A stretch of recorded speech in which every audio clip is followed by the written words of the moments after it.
Vamos agora com o destaque internacional, falando sobre a guerra entre Israel e o Hamas. Organizações internacionais alertam para a morte de agentes humanitários durante os ataques na faixa de Gaza. E relatam cenas dramáticas, como operações sem anestesia. E a difícil tarefa de escolher qual paciente vai sobreviver. Priscila Asbeck traz para a gente alguns relatos colhidos na faixa de Gaza. Oi, Pri.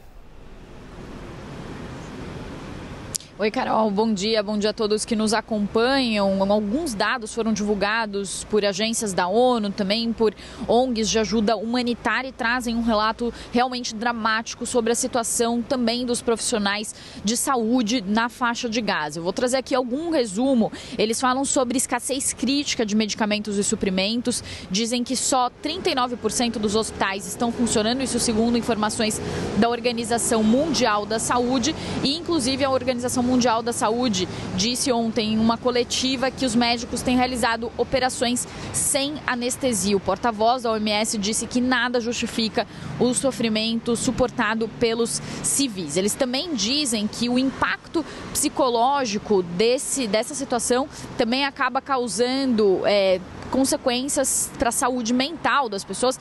E eles citam, por exemplo, a questão das mulheres e das crianças, que são alguns dos principais atingidos, a população mais vulnerável. Eles falam que as mulheres têm que dar à luz em abrigos, em casa, nas ruas, nos meios dos escombros ou em unidades de saúde sobrecarregadas. E dizem que muitas delas, inclusive, estão tendo abortos espontâneos por causa da situação de estresse. Eles também falam que a falta de energia coloca em risco a vida de 130 bebês prematuros que dependem de serviços neonatais e também de incubadoras. Também a Agência da ONU para Refugiados Palestinos fala sobre a dificuldade para a chegada de medicamentos e também de suprimentos. Falaram que só 8 dos 35 medicamentos que são criticamente necessários entraram no território de Gaza. O Comitê Internacional da Cruz Vermelha também soltou um comunicado nesta terça-feira, disse que o seu comboio humanitário foi atacado enquanto entregava suprimentos, e também há outros relatos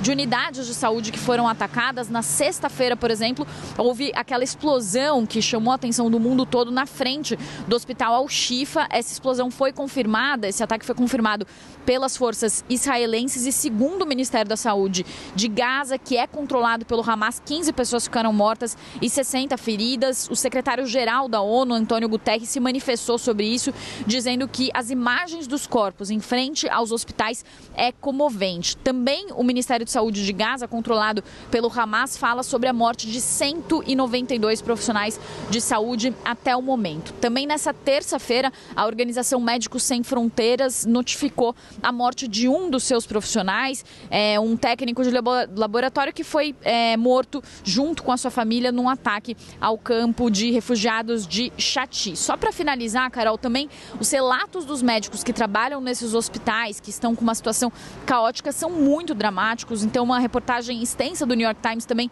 traz relatos de médicos que têm que decidir quais pacientes vão receber ventiladores, quem vai ser reanimado, quem vai receber tratamento médico.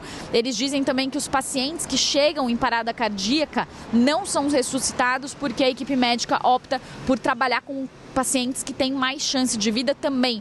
A gente conversou com uma porta-voz do Médicos Sem Fronteiras na semana passada na CNN Brasil, e ela relatou, por exemplo, que um médico teve que fazer uma cirurgia numa criança sem anestesia suficiente e classificou essa situação de catastrófica. Claro, uma situação muito complicada também para os profissionais de saúde e para tentar salvar vidas em meio a esse conflito. Eu volto com você.